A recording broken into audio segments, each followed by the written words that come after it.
कुमार, स्वागत है आपका रेनेसा आईएएस में। चलिए, झारखंड के भूगोल के जो क्लासेस चल रहे थे उसको हम लोग आगे बढ़ाते हैं। आज जो है नदी का जो है अंतिम क्लास होगा। जैसा कि मैंने बताया था कि नदी के अंतर्गत जो है जल प्रबंधन को अंतिम में पढ़ाया जाएगा और इसके साथ ही नोट्स के रूप में आपको मिल जाएंगे आज के क्लास के साथ ही अटैच्ड कर गर्म जलकुंड और जलप्रपात। ठीक है, जो क्योंकि वो फैक्चुअल है इसलिए मैंने उससे डिस्ट्रिक्ट वाइज बांट दिया है, उससे बस आप लोग रट जाइएगा। जो भी इम्पोर्टेंट जलकुंड हैं, गर्म जलकुंड हैं और जलप्रपात हैं, उनका मैंने डिस्ट्रिक्ट वाइज जो है अरेंज कर दिया है। जहाँ तक नदी घाटी परियोजनाओं की बात है तो झारखंड की जो भौगोलिक स्थिति है, उच्चावच है, यह एक पहाड़ी और पठारी प्रदेश है, जिसके कारण यहाँ पर बांध, छोटे बड़े बांधों के निर्माण की संभावना अत्यधिक है। यही कारण है कि यहाँ पर अनेक छोटे बड़े बांध पाए जाते हैं, जिनका प्रयोग जो होता है आपका सिंचाई के क्षेत्र में और जल विद्युत उत्पादन के क्षेत्र में विशेष रूप से होता है। इसके अलावा अगर हम बात करें कि इसके प्रयोग और कहाँ कहाँ हो सकते हैं, तो जल आपूर्ति के क्षेत्र में हो सकता है। जल आपूर्ति का 3 पार्ट होगा। पहला पार्ट जो होगा कृषि को, दूसरा इंडस्ट्री को और तीसरा जो है घरेलू डोमेस्टिक सप्लाई ऑफ वाटर। ठीक है, तो तीन पार्ट में आप बांट दिए। उसके अलावा और क्या यूज हो सकता है, खुद सोचिए। परिवहन के लिए यूज हो सकता है अगर बड़े बड़े बांध रहेंगे तो, मत्स्यन के लिए हो सकता है या फिर नौका विहार के लिए हो सकता है। इसके अलावा जो उद्देश्य बताया जाता है, हाँ, यानी कि बताया जाता है वो पूरी तरह से फुलफिल होता है या नहीं वो तो कहना मुश्किल है। कि जैसे मृदा संरक्षण करना, यानी कि अगर बाढ़ आता है तो मृदा जो है आपका बहुत ज़्यादा अपरदित हो जाता है। अगर बड़े बड़े बांध आप बना दिए हैं तो मृदा जो है संरक्षित रहता है, ज़्यादा अपरदन नहीं होता है। वनारोपण में वृद्धि और उन क्षेत्रों का विकास, जैसे डीवीसी बना है तो आसपास के क्षेत्रों के विकास की जिम्मेदारी वो ले सकता है। ठीक है, और वनारोपण जो है वो भी जो भी निगम है या जो परियोजना है उसी के माध्यम से वनारोपण भी किया जा सकता है बांध के क्षेत्रों में। क्लियर? तो इस ढंग से जो है आप ये सकारात्मक पक्ष से देख सकते हैं। हालांकि इसके नकारात्मक पक्ष भी बहुत सारे हैं। जैसे पर्यावरण को तो सबसे पहले नुकसान होता है। सैकड़ों गांव जो हैं डूब जाते हैं, उनका विस्थापन हो जाता है, पुनर्वास की समस्या उत्पन्न हो जाती है। झारखंड में तो विशेष समस्या आप देखते ही हैं। और सबसे बड़ी बात जो है देखने को मिलता है कि जो भी समझ लीजिए मुख्य साइट होते हैं वो कहीं ना कहीं से पहाड़ी क्षेत्र होते हैं और वहाँ पर आदिवासियों की जनसंख्या जो है अधिक होती है और वे विस्थापन के सबसे ज़्यादा शिकार होते हैं। झारखंड के विशेष संदर्भ में एक चीज़ जरूर याद रखिएगा कि यहाँ पर जो भी प्रोजेक्ट बने हैं वे कहीं ना कहीं दूसरे राज्यों को ज़्यादा लाभ हुआ है झारखंड की अपेक्षा। चाहे आप मयूराक्षी परियोजना देख लीजिए तो आपका बंगाल का जो है 2 डिस्ट्रिक्ट वहाँ पर बीरभूमि डिस्ट्रिक्ट लाभान्वित हुआ है, मुर्शिदाबाद लाभान्वित हुआ है। उसी तरह से अगर उत्तर कोयल का जो मंडल बांध है, ठीक है, मेरे 6 के बाद हम उत्तर कोयल का मंडल बांध आते हैं, तो मंडल बांध से झारखंड के पलामू और गढ़वा को तो लाभ मिलेंगे, साथ में बिहार के गया औरंगाबाद को भी लाभ मिलेंगे। डीवीसी से आपका उड़ीसा बंगाल को लाभ मिलता है, झारखंड से कहीं अधिक। उसी ढंग से स्वर्ण रेखा से भी उड़ीसा बंगाल को आपका लाभ मिलता है। तो इस ढंग से आप देख सकते हैं कि झारखंड में परियोजनाएं तो बन रही हैं, यहाँ विस्थापन पुनर्वास का दंश यहाँ के लोगों को झेलना पड़ रहा, लेकिन लाभ जो होता है विशेष रूप से दूसरे स्टेट्स को होता है। चूँकि ये पहाड़ी और पठारी राज्य है तो बांध बनने की संभावना इसी राज्य में है, न कि दूसरे राज्य में, इसलिए यहाँ पर बांध बनता है। सिंचाई की व्यवस्था हो या अन्य विद्युत वगैरह हो तो सारा जो है लाभ कहीं ना कहीं से दूसरे स्टेट उठा ले जाते हैं। इस पर सरकार को विचार करना चाहिए। इसके अलावा आज जो हम लोग पढ़ लेंगे, चूँकि जल विद्युत परियोजनाएं तो इसी सेक्शन में आपको पढ़ना ही है, तो हम लोग ताप विद्युत परियोजना भी पढ़ लेंगे साथ में, उसका भी झंझट समाप्त हो जाएगा। तो पहले जान लीजिए कि जो झारखंड में कहाँ कहाँ पर परियोजनाएं हैं, ठीक है, उसको एक मैप से समझ लीजिए, फिर उसके बारे में हल्का हल्का हम लोग जानकारी कर लेंगे। यही आज का आपका क्लास होगा। तो पहले एक मैप बना लीजिए झारखंड का।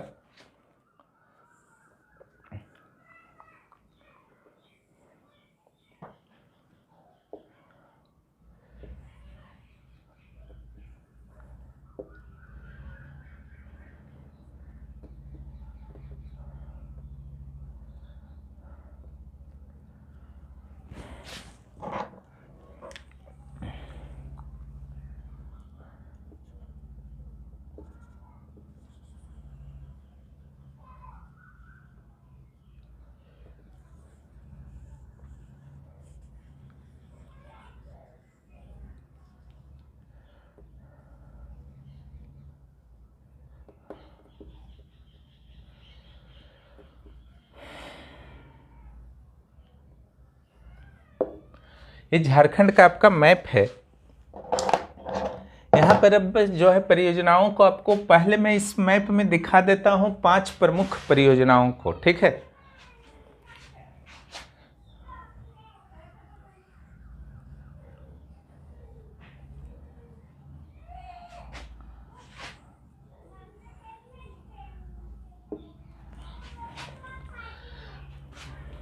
पहला जो है ये उत्तर कोयल नदी पर है, मंडल डैम। कौन सा परियोजना है? मंडल डैम। दूसरा जो है कोयल कारो के संगम पर है, कोयल कारो परियोजना।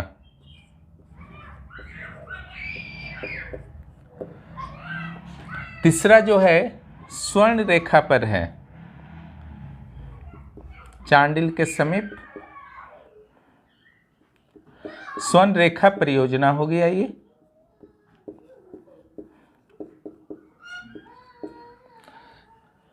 चौथा जो है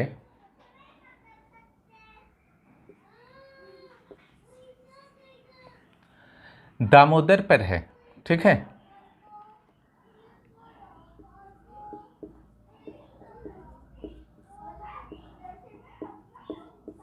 दामोदर घाटी परियोजना। एक जो है आपका मोर नदी पर है, मयूराक्षी नदी पर, ठीक है। मयूराक्षी परियोजना या कनाडा बांध।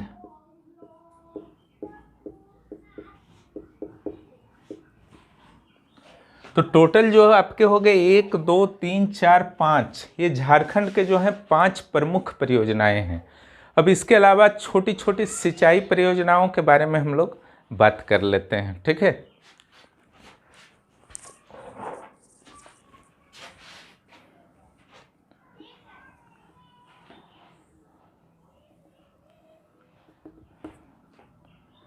झारखंड का एक मैप बना लीजिए।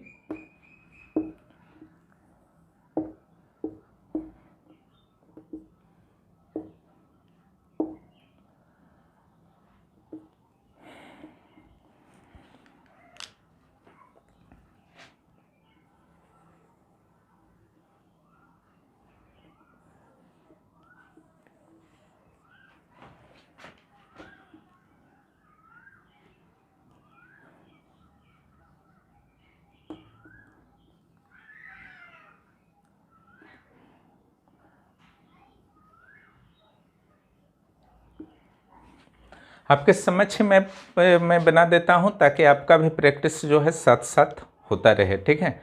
और आपको ये फील हो कि एग्जाम में भी बनाया जा सकता है 25-30 सेकेंड में। जितना ज़्यादा प्रैक्टिस करेंगे उतना स्पीड ये बन जाएगा। 25-30 सेकेंड काफ़ी होगा, इतना दे सकते हैं मैप बनाने के लिए। अब छोटी छोटी परियोजना में बड़ी परियोजनाओं को मैंने हटा दिया है, 1 2 3 4 5। छोटी में जो सबसे पहले है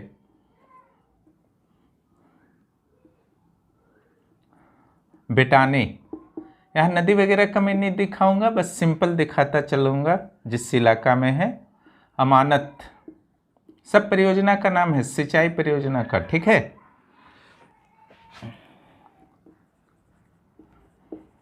सिंचाई परियोजनाएं।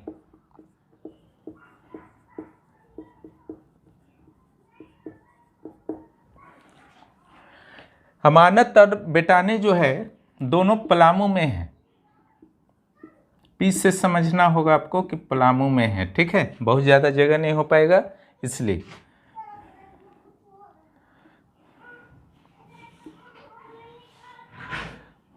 राम रेखा सिमडेगा।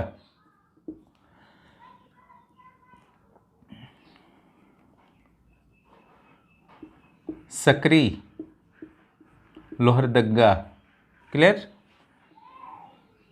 अपर शंख पंचखेरा, अपर शंख पंचखेरा, क्लियर। ये दोनों जो है गुमला में है, क्लियर। अपर शंख माने शंख के ऊपरी भाग में ये बना हुआ है। शंख तो ऐसे सिमडेगा का प्रमुख नदी है, लेकिन उसका ऊपरी भाग कुछ गुमला को टच करता है या उसका कैचमेंट एरिया है, ठीक है। तो वहाँ पर जो बना हुआ है तो उसको कहा गया अपर शंख और पंचखेड़ा। ये सारा जो है आपका सिंचाई परियोजना है, इरिगेशन प्रोजेक्ट है। कुछ कुछ क्षेत्रों में इससे सिंचाई होता है। क्लियर। अगर आप बात करेंगे कि बेटाने का किस जिले में होगा तो पलामू में होगा, ठीक है। अमानत से पलामू में, सकरी से एल फॉर लोहरदग्गा में, और अपर शंख और पंचखेड़ा का अगर बात करें तो पंचखेड़ा तो चलिए गुमला में, लेकिन अपर शंख से थोड़ा बहुत सिमडेगा को भी मिल जाएगा। क्लियर। और राम रेखा जो सिंचाई प्रोजेक्ट है उससे किसको मिलेगा? सिमडेगा को मिलेगा। तो क्लियर आपको हो गया होगा। अब आइए कुछ छोटे प्रोजेक्ट्स को हम लोग दे। यहाँ तो कोयल का आरोप बड़ा प्रोजेक्ट में आपका चला गया है। एक यहाँ पर प्रोजेक्ट आपका है सोनुआ।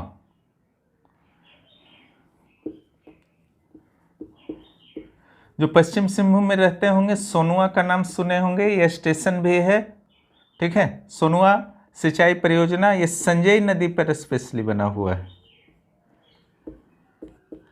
संजय नदी जो है सरायकेला का प्रमुख नदी है और ये स्वर्ण रेखा की सहायक नदी भी है। इसे मैंने नदी वाले पार्ट में आपको बताया था।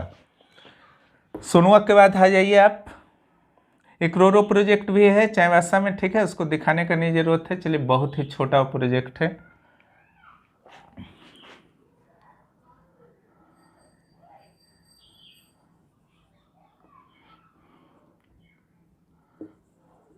गुमानी, गुमानी प्रोजेक्ट जो है इससे आपको साहेबगंज और पाकुड़ को सिंचाई सुविधा मिलता है। किसे किसे मिलता है? साहेबगंज और पाकुड़ को।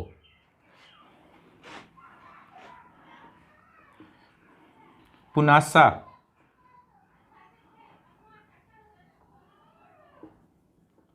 पुनासा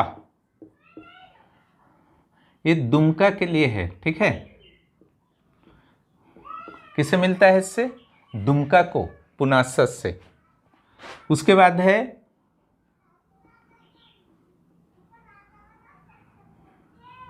अजय,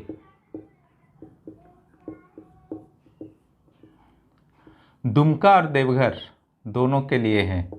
अजय नदी के बारे में बताया था मैंने। एक जो है आपका गोड्डा में है, ठीक है। ये है कोटेश्वर स्थान,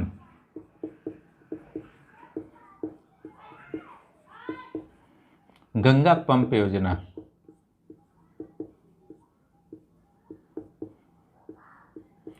ये गोड्डा के लिए आपका सिंचाई सुविधा उपलब्ध कराता है। क्लियर।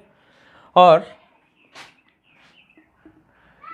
एक आपका रामगढ़ में है भैरवा, भैरवा सिंचाई प्रोजेक्ट। ये कहाँ है? रामगढ़ में है।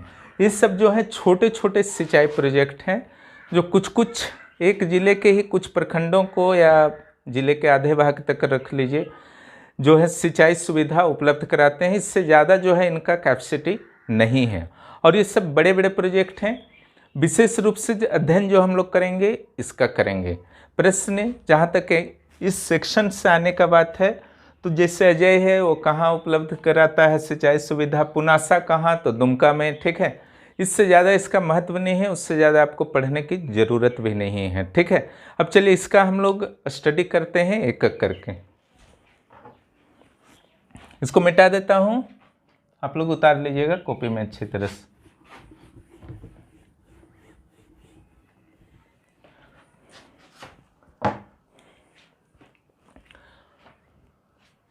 सबसे पहले जो हम लोग अध्ययन करेंगे दामोदर का। क्लियर। डीवीसी।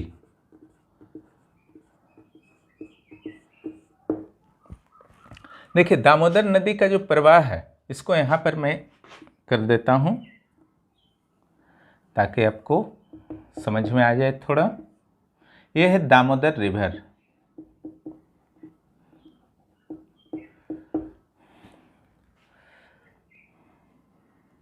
यहाँ पर झारखंड रख लीजिए, ठीक है।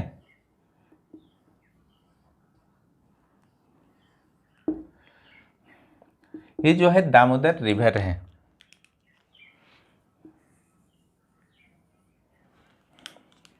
और ये जो है झारखंड की सीमा मान लीजिए।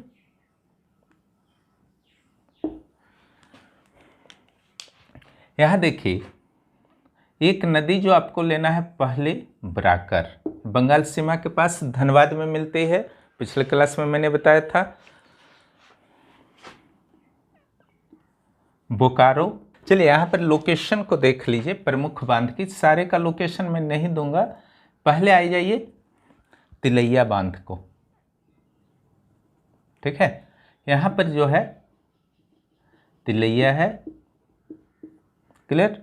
यहाँ पर है बाल पहाड़ी, ये ब्रैकर नदी है, ओके। ये बोकारो है, बोकारो नदी। और यहाँ पर जो है कोनार नदी है। बोकारो, कोनार, ब्राकर, ब्राकर की बात हो रही है अभी। तिलैया, बाल पहाड़ी इस सेक्शन में है, ओके, इस सेक्शन में। और इस जगह जो है बंगाल की सीमा पर मैथन, कौन सा बांध है? मैथन, क्लियर। कोनार नदी पर कोनार बांध कर दीजिए, बोकारो नदी पर बोकारो बांध कर दीजिए, ठीक है। इस जगह जो आपका है बोकारो जिला में ही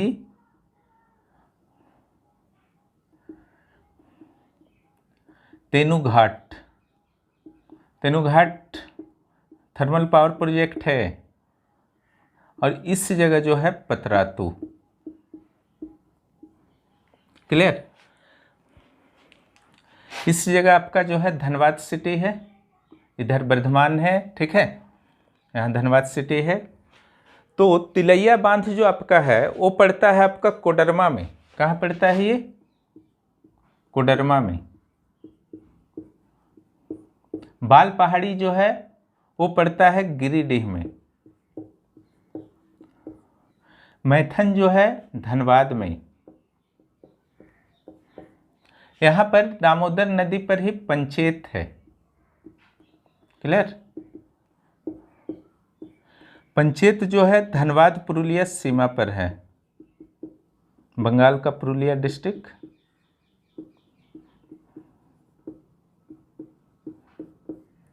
क्लियर। ये पंचेत है, मैथन सामने है। पंचेत और मैथन जो है थोड़ा सामने सामने है। पंचेत, मैथन, बाल पहाड़ी, गिरिडीह, तिलैया, कोडरमा, कोनार, कोनार बोकारो में आ जाएगा। ये सब तेनूघाट बोकारो, पतरातू, पतरातू तेनूघाट रामगढ़ में आ जाएगा, ठीक है। और ये बोकारो नदी पर बोकारो बांध, कोनार नदी पर कोनार बांध। तो इतना बांध पर जो है आपको नियंत्रण रखना है। डीवीसी का प्रोजेक्ट जब भी आप पढ़ेंगे तो इस मैप को आपको डाल देना है, क्लियर। तो इससे जो है परीक्षक को पूरी तरह से क्लियर हो जाएगा। चलिए अब डीवीसी के बारे में हल्का फुल्का जान लेते हैं।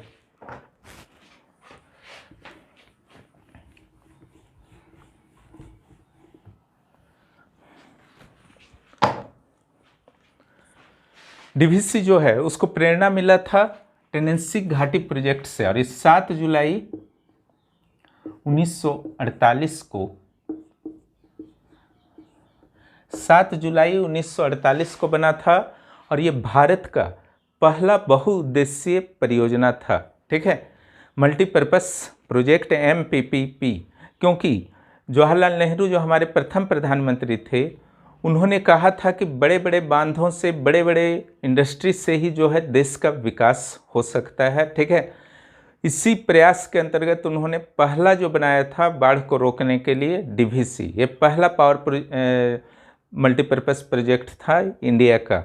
और इस प्रभावित किससे था? टेनेंसी प्रोजेक्ट से।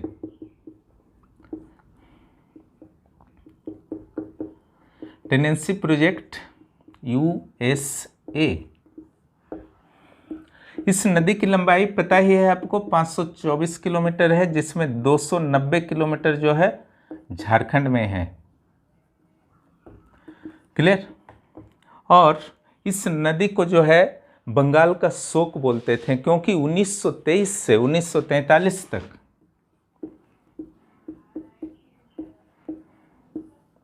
इसमें 16 विनाशकारी बाढ़ आए थे, जिसके कारण बंगाल का वर्धमान हुआ, बांकुड़ा हुआ, हावड़ा जिला तक जो है बहुत बुरी तरह से इफेक्टेड हो जाता था। इसके कारण झारखंड का शोक इसे नहीं कहा जाता था, इसे कहा जाता था बंगाल का शोक। क्लियर। और इसी समस्या से निपटने के लिए संभवतः 43 के बाद टेनेंसी प्रोजेक्ट को देखते हुए एक ऐसे प्रोजेक्ट की ज़रूरत पड़ने लगी दामोदर नदी पर, जिससे कि बंगाल के क्षेत्रों को बाढ़ से बचाया जा सके। उसी का परिणाम था 7 जुलाई 1948 को जो आपका डीवीसी, ठीक है, यानी कि दामोदर वैली कॉरपोरेशन। क्लियर। तो ये तो आपको सिंपल जानकारी इतना रखना है डीवीसी के बारे में।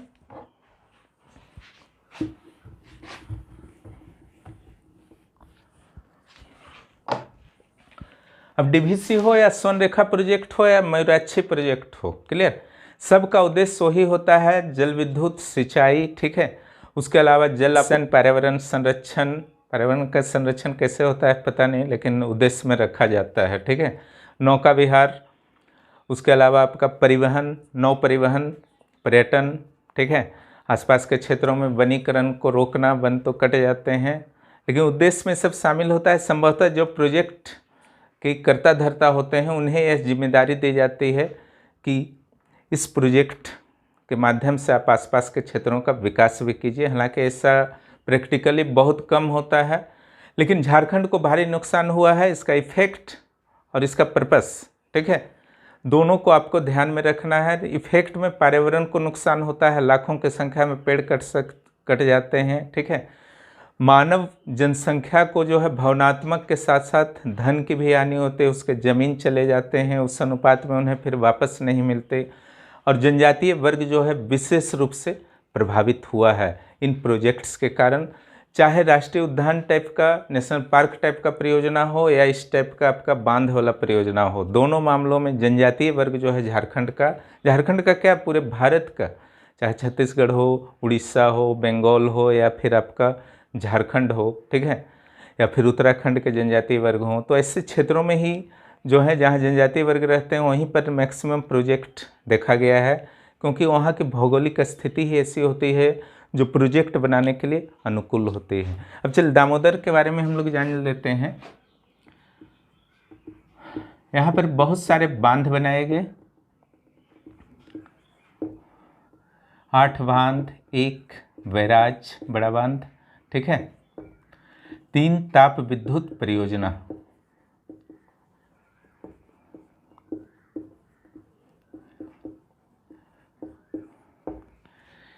इसी प्रोजेक्ट के तहत जो है 3 ताप विद्युत परियोजना, 1 बैराज और 8 बांध का निर्माण किया गया, ठीक है। उसमें से कुछ की जानकारी जो है आपको रखनी चाहिए, ठीक है, वो आपके परीक्षा की दृष्टि से इम्पोर्टेंट है।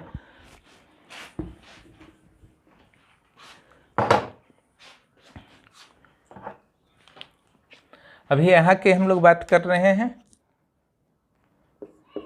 ठीक है। ये है आपका दामोदर घाटी प्रोजेक्ट, जिसका मैंने यहाँ पर बता दिया है। तो यहाँ पर जो आपका प्रमुख तिलैया,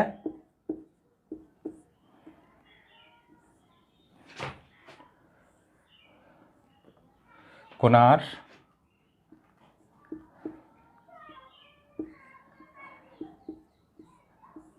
मैथन,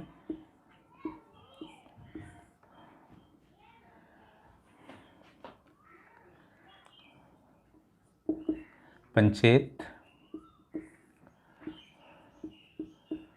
दुर्गापुर, इतना का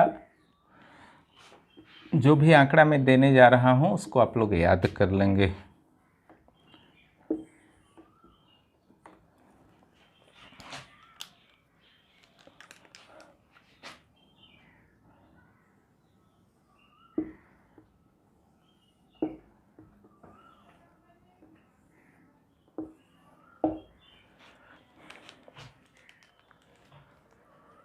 तिलैया जो है किस जिला में है, क्लियर, एक कोडरमा में है।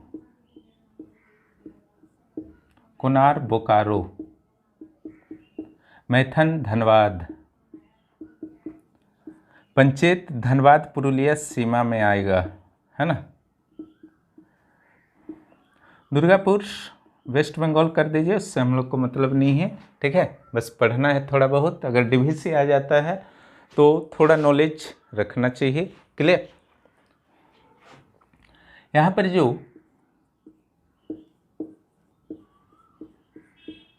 ऊंचाई कितना है बांध का,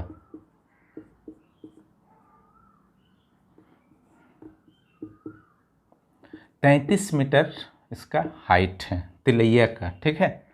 इसका 49 मीटर है, इसका 56 मीटर है, इसका पंचेत का 45 मीटर है, और इसका जो है 12 मीटर है दुर्गापुर। लंबाई देख लीजिए, इसकी जो लंबाई है 3.5 किलोमीटर है, इसकी जो लंबाई है 4.5 किलोमीटर है, इसकी जो लंबाई है 2.5 किलोमीटर है मैथन की, और 1 किलोमीटर है पंचेत की। इसका छोड़ दीजिए, दुर्गापुर का उपलब्ध नहीं है, ठीक है।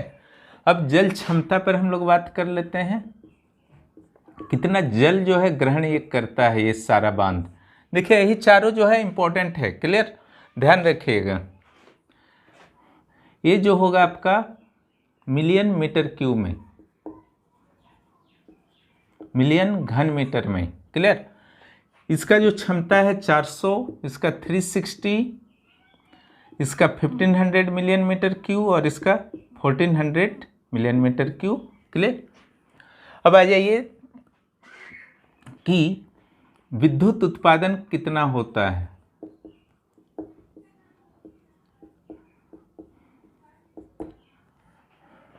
ये जो है आपका 60,000 किलोवाट, इजीली याद हो जाएगा। देखिए 40,000 किलोवाट, 60-40 कर देना है। 60,000 किलोवाट, मेगावाट नहीं है, ध्यान रखिएगा, 40,000 किलोवाट, क्लियर। उसके बाद जो आपको करना है कि इनका स्थापना कब हुआ था इस सारे प्रोजेक्ट का, तो लास्ट वाले में लिख दीजिए स्थापना। तिलैया जो हुआ है 1953 में, ठीक है। कोनार 1955 में, क्लियर। और दुर्गापुर भी 1955 में, कोनार और दुर्गापुर 1955 में, ये 1957 में मैथन, और 1959 में जो है पंचेत, क्लियर।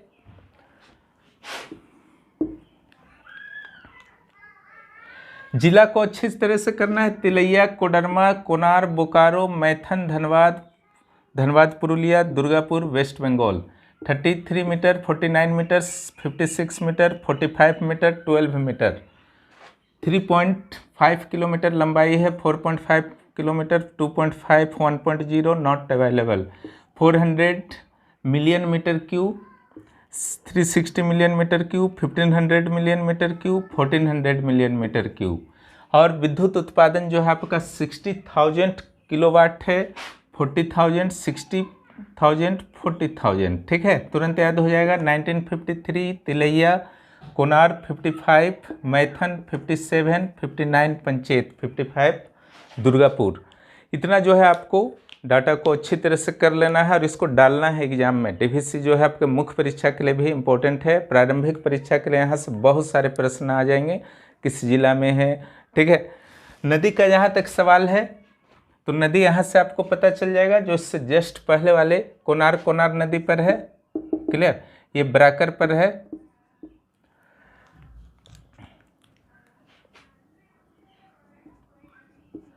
बराकर पर है। ये पंचेत किस पर है, दामोदर पर है। कोनार बांध कोनार पर है, दामोदर भी बोलता है बहुत लोग, ठीक है, क्योंकि कोनार और दामोदर के संगम समझ लीजिए। तिलैया जो है वो बराकर नदी पर है, यानी कि तिलैया, मैथन और बाल पहाड़ी, ठीक है, ये तीनों जो है टीएमबी तांबा जो सूत्र मैंने बताया था वो जो है बराकर नदी पर है। चलिए थोड़ा सा आगे और जानिए।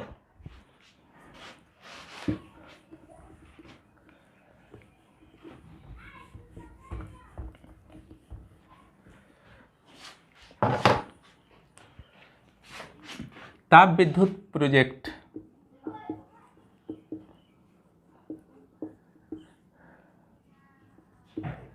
ताप विद्युत परियोजना डीवीसी के अंतर्गत, ठीक है। तो इसके अंतर्गत जो ताप विद्युत परियोजना है वो 3 है, ठीक है। कौन कौन सा है? बोकारो, 2 है चंद्रपुरा और तीसरा है दुर्गापुर। जब शुरू में स्थापित हुआ था बोकारो थर्मल पावर, ठीक है, 1952 में, तब उस समय 50 × 3 यानी कि 3 ठो 50-50 मेगावाट का था और एक 75 मेगावाट का था। टोटल हुआ 225 मेगावाट। क्लियर? बोकारो का कितना क्षमता हुआ टोटल? 225 मेगावाट। ऐसे वर्तमान में अगर देखा जाए तो झारखंड का जो है कुल क्षमता 2014-15 का जो आंकड़ा है उसके अनुसार है 2590 मेगावाट है। क्लियर? कुल क्षमता। उसमें जो बोकारो का आपका योगदान है वो 830 मेगावाट का है। क्लियर? शुरू में ये था 50 × 3 150 और 75 225 मेगावाट। अब आइए चंद्रपुरा का देख लेते हैं।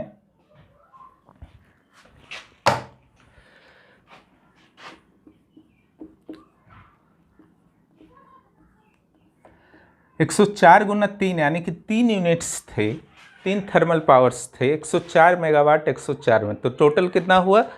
312 मेगावाट। वर्तमान में अगर देखा जाए इसका तो 790 मेगावाट है।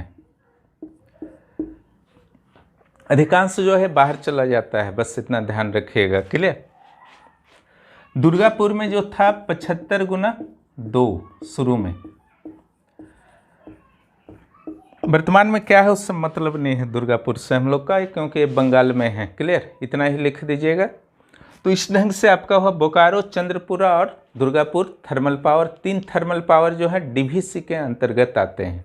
इसके अलावा 2 और प्रमुख थर्मल पावर हैं, उसके बारे में भी जान लीजिए इसी जगह।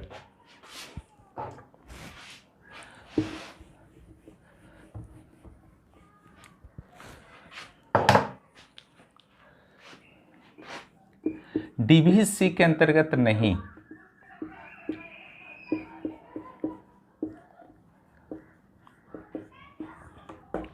वो कौन कौन है? पतरातू कहाँ बताया था मैंने? रामगढ़ में।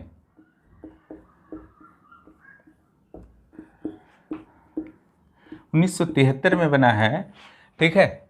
इसका जो आपका क्षमता है 840 मेगावाट है और 2018 में प्रधानमंत्री मोदी के द्वारा एक सुपर थर्मल पावर के उद्घाटन पतरातू में ही किया गया है, ठीक है। एक तो 2019 में मंडल डैम का आपका यहाँ पर हुआ था, ठीक है।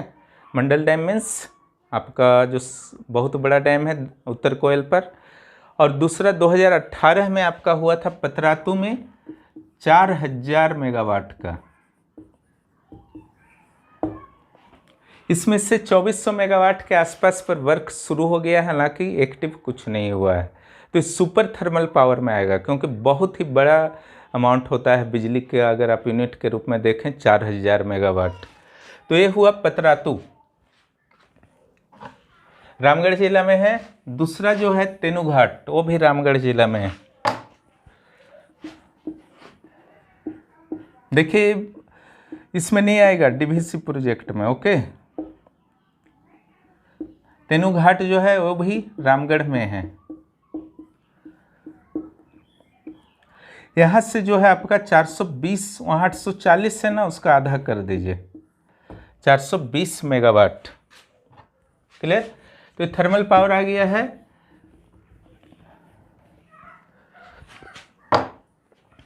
चलिए अब डीवीसी के अंतर्गत वापस लौटते हैं, कुछ और देख लेते हैं। बाल पहाड़ी बांध, ये जो है बाल पहाड़ी, ये गिरिडीह जिला में है। गिरिडीह में है, ठीक है। उसमें मैंने दिखाया था, जो मैप बना चुका हूँ, बाल पहाड़ी, बराकर नदी, क्लियर। और यहाँ से जो है 20,000 किलोवाट का उत्पादन होता है। 20,000 किलोवाट, नॉट मेगावाट। मेगावाट बहुत ज़्यादा हो जाएगा, 20,000। उसके अलावा जो है आपका अय्यर बांध, यहाँ से भी कुछ बिजली का उत्पादन हो जाता है, ठीक है। यहाँ 2 यूनिट है अय्यर बांध में, बोकारो नदी, दामोदर नदी पर। एक तो आपका है 1,00,000 किलोवाट, और दूसरा जो है 28,000 किलोवाट। टोटल कितना हुआ? 1,28,000 किलोवाट। तीसरा जो आपका है, जो याद करने योग्य है, बाल पहाड़ी, अय्यर, और तीसरा जो बांध आप याद कर लेंगे, कोनार बांध।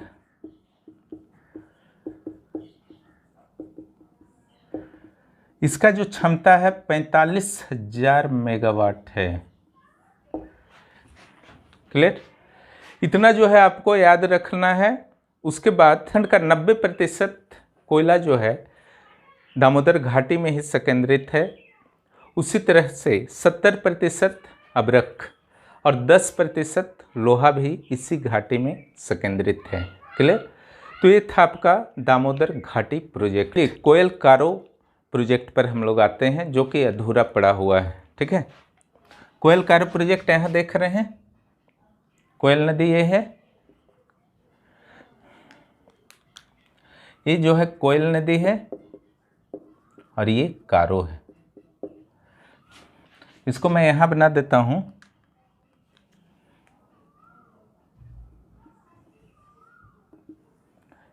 कोयल कारो।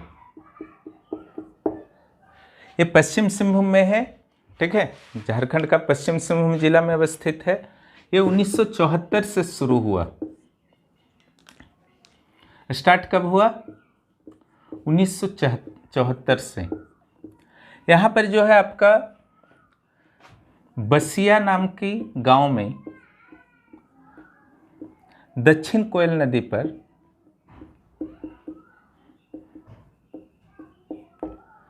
एक बांध बनाया गया है। दूसरा जो बांध बनाया गया है, ये पहला बांध हुआ। दूसरा जो बनाया गया है लोहजीमा नामक गांव में के पास बनाया गया है, एक गांव है, ठीक है, एक कारो पर बनाया गया है। तीसरा जो आपको इसमें याद रखना है, रायतोला नामक गांव में यहाँ विद्युत प्रोजेक्ट बन रहा है, ठीक है। क्या बन रहा है? विद्युत परियोजना। उसका क्षमता क्या है उसको याद रखिएगा। 115 मेगावाट का 6 प्रोजेक्ट बन रहा है, 6 यूनिट बन रहा है, यानी कि हो गया 690 मेगावाट प्लस एक छोटा सा प्रोजेक्ट 20 मेगावाट का बन रहा है। तो टोटल कितना हुआ? 710 मेगावाट, क्लियर। तो बसिया हो गया और लोहजीमा हो गया और रायतोला हो गया, क्लियर। कोयल कारो। तो ये 3 को आपको याद रखना है और उसका क्षमता को याद रखना है। इसमें आप कुछ नहीं याद रखना है। चलिए हम लोग चलते हैं मंडल डैम पर, क्लियर। यहाँ पर दामोदर हो गया है, कोयल हो गया है, मंडल डैम पर। उसके बाद ये दोनों बच जाएगा।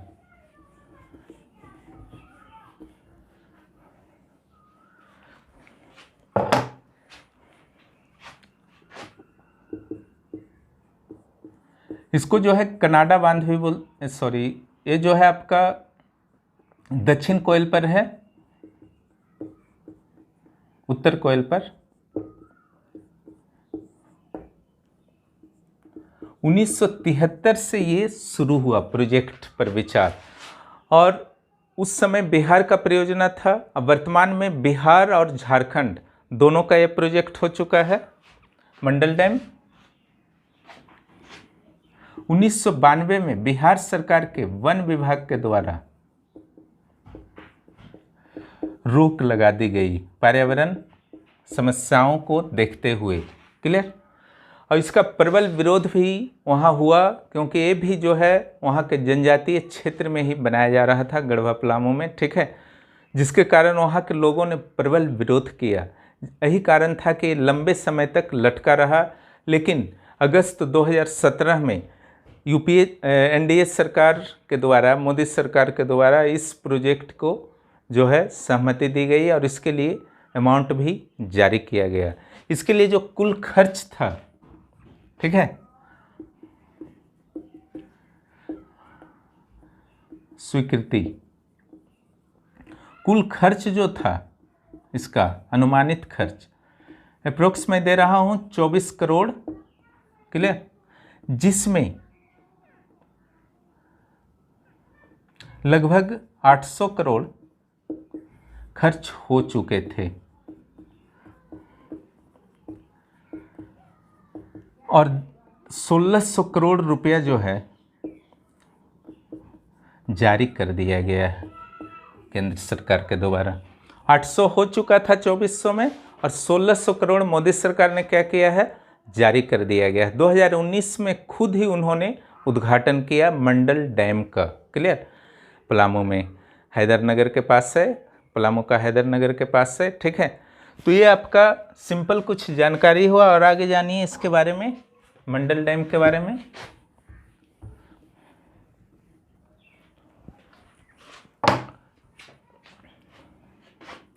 इस पर जो डैम बनने वाले हैं, मंडल डैम प्रोजेक्ट जो है, वास्तव में पूरे उत्तर कोयल पर 2 डैम बनेंगे। क्लियर। एक बनेगा आपका हैदरनगर में, जो मंडल डैम के नाम से जाना जा रहा, एक मोहनगंज में, ये बैराज बनेगा। ठीक है, इससे नहर निकाला जाएगा। ठीक है, नहर निकाल करके सिंचाई की व्यवस्था की जाएगी और सिंचाई का जो लाभ मिलेगा पलामू और गढ़वा जिलों को मिलेगा, बिहार के औरंगाबाद और गया जिलों को। तो इस बैराज की जो लंबाई होगी 820 किलोमीटर। और ये जो मेन डैम है मंडल डैम, ठीक है,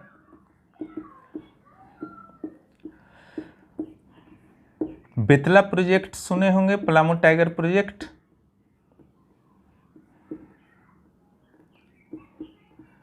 पीटीपी, पलामू टाइगर प्रोजेक्ट। तो बेतला के ये जो है आपका पश्चिम की ओर जो है यह प्रोजेक्ट है और कुछ क्षेत्र पलामू टाइगर प्रोजेक्ट का भी इसमें डूब रहा है। क्लियर, इसमें डूब रहा है और कुल गांव जो डूबेंगे 19 गांव डूबेंगे।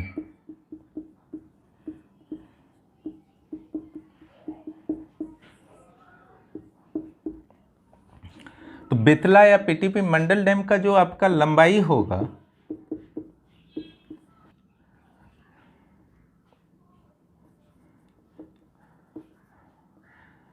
344 मीटर होगा और इसका जो ऊंचाई होगा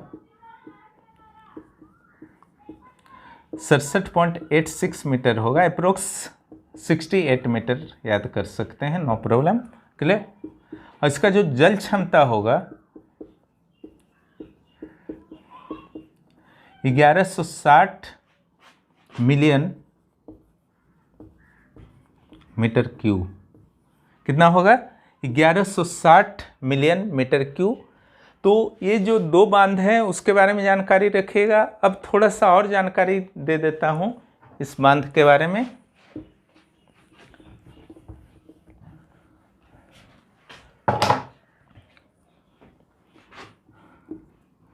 कितने क्षेत्र डूबेंगे?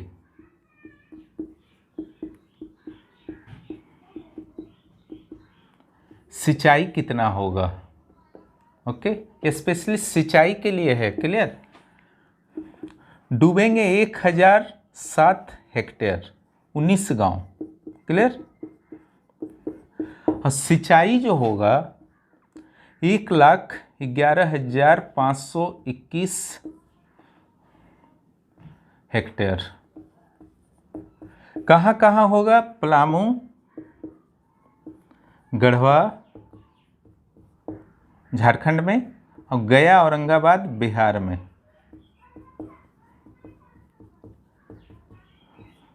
60 किलोमीटर लंबी दक्षिण उत्तर कोयल के मंडल डैम की कहानी, ठीक है।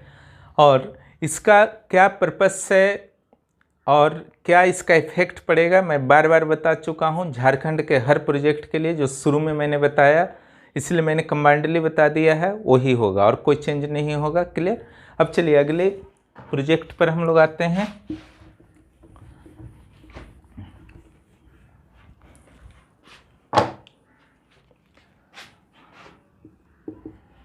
स्वर्ण रेखा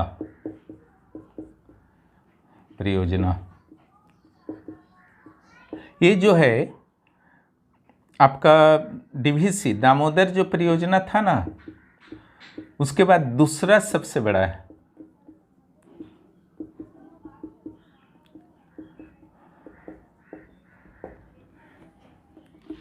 किस नदी पर बना हुआ है? स्वर्ण रेखा नदी पर बना हुआ है। उसके अलावा खरकाई नदी पर एक बांध भी बना हुआ है। चांडिल के समीप एक बहुत ही बड़ा बांध बनाया गया है, जिसमें बहुत सारे गांव डूब गए। लगभग 89 गांव जो हैं इसमें डूब गए हैं। चांडिल बांध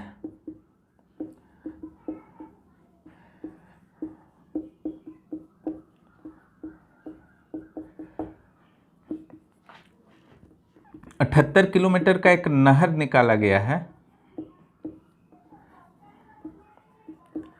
उद्देश्य ही है, ये मल्टीपर्पस है। ये भी स्वर्ण रेखा दामोदर की तरह मल्टीपर्पस है, जबकि जो मंडल बांध का मैंने बताया उसका मुख्य उद्देश्य जो था वो सिंचाई था। बाकी भी है ना, या भविष्य में बन जाएगा, लेकिन मल्टीपर्पस होता है सारे चीज़। विद्युत और सिंचाई जब दोनों होते हैं तो मल्टीपर्पस में आ जाते हैं। तो यहाँ पर जो लाभ होगा, किन किन स्टेट्स को लाभ होगा स्वर्ण रेखा प्रोजेक्ट से, उसको देखिए। इसका भी बहुत ज़्यादा विरोध हो रहा है। सरायकेला, जमशेदपुर, रांची, 3 जिले जो हैं इससे इफेक्टेड हैं। क्लियर। उन्हीं को लाभ मिलेगा, प्लस किसको मिलेगा उसको ध्यान देखिए। लाभ जो मिलेगा इस प्रोजेक्ट से झारखंड को मिलेगा,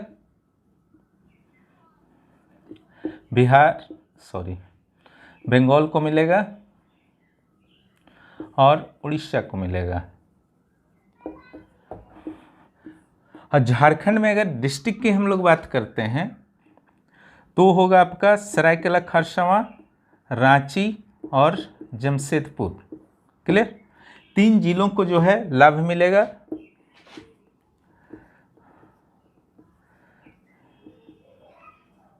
एक 1,80,000 हेक्टेयर क्षेत्र में सिंचाई की सुविधा मिलेगी।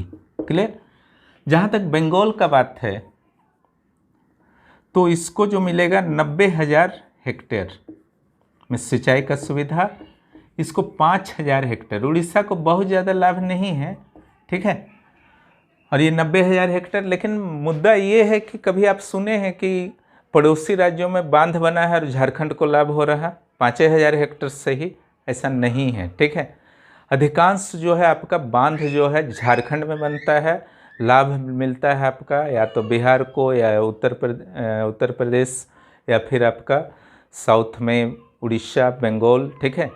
ऐसा भी होना चाहिए कि कहीं और बांध बन रहा है और उसका लाभ जो है झारखंड के किसानों को मिल रहा है, शायद ऐसा नहीं है, ठीक है। कुछ भौगोलिक स्थिति, कुछ सरकारी नीति। क्लियर। चलिए, ये था आपका स्वर्ण रेखा परियोजना। और स्वर्ण रेखा परियोजना के अंतर्गत ही आपका हुंडरू जलप्रपात में एक जोड़ दीजिएगा,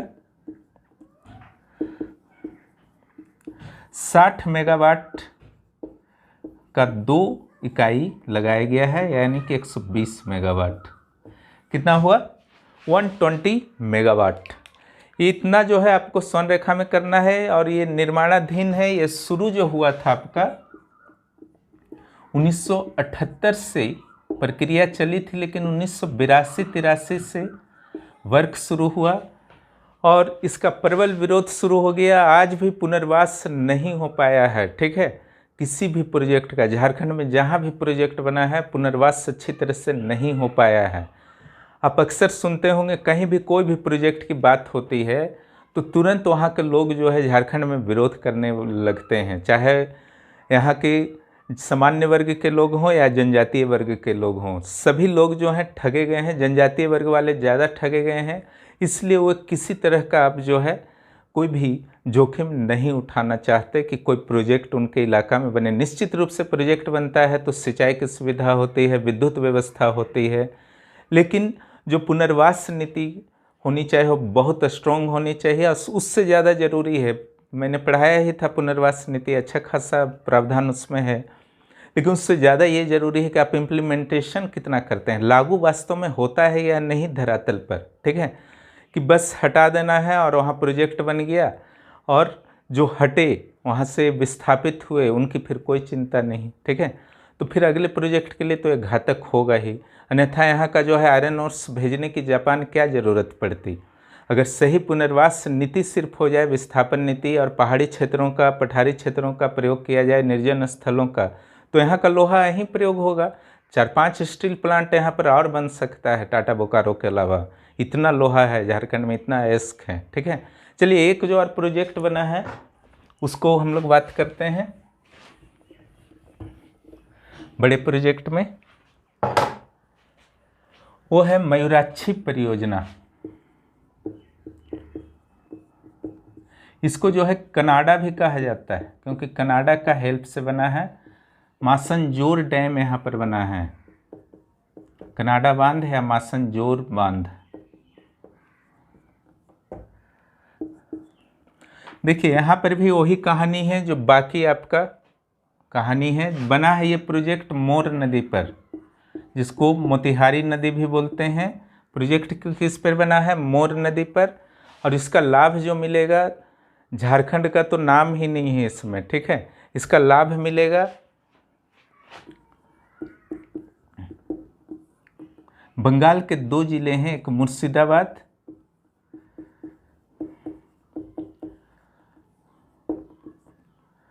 और दूसरा बीरभूम। वीरभूमि बोलता है हम लोग बंगला में। ठीक है, तो मुर्शिदाबाद और बीरभूमि में जो है सिंचाई होगा। और इसका कारण क्या है? तो मुर्शिदाबाद और बीरभूमि जो है मयूराक्षी नदी, जो कि हुगली में आगे जाकर के मिल जाती है। ठीक है, त्रिकुट पर्वत से निकलती है। तो ये मयूराक्षी नदी जो है ये बाढ़ उत्पन्न करता था। जिस ढंग से बंगाल का शोक जो है दामोदर था, तो ये 2 जिलों का शोक कौन था? मयूराक्षी। प्रोजेक्ट जो है विशेष रूप से सिंचाई के लिए है ना, जिस ढंग से आपका मंडल प्रोजेक्ट था। और इससे भी पर्यावरण को भारी नुकसान हुआ है, पेड़ कटे हैं, बहुत सारे गांव जो हैं विस्थापित हुए। कहानी सब जगह सेम है। ठीक है, इसको समझने का प्रयास कीजिए। अब यहीं पर देखिए, मंडल बांध जब बना तो 3.5 लाख पेड़ जो है वहाँ पर काटना जरूरी हो गया है। ठीक है, उतना कटेगा पेड़ तब आपका एक बांध बनेगा, उससे सिंचाई होगा। यानी कि 1000 हेक्टेयर में आप पानी भरेंगे तो 1,11,000 हेक्टेयर में जो है यहाँ पर सिंचाई हो रहा है। कुछ कहानी इसका भी यही है। ठीक है, तो यहाँ पर ये तो है तो आपका सिंचाई परियोजना, लेकिन फिर भी 2 जो आपका है 40 × 2 40 × 2 80 मेगावाट का 2 यूनिट, माने 40 का 2 यूनिट जो है यहाँ लगाया गया है।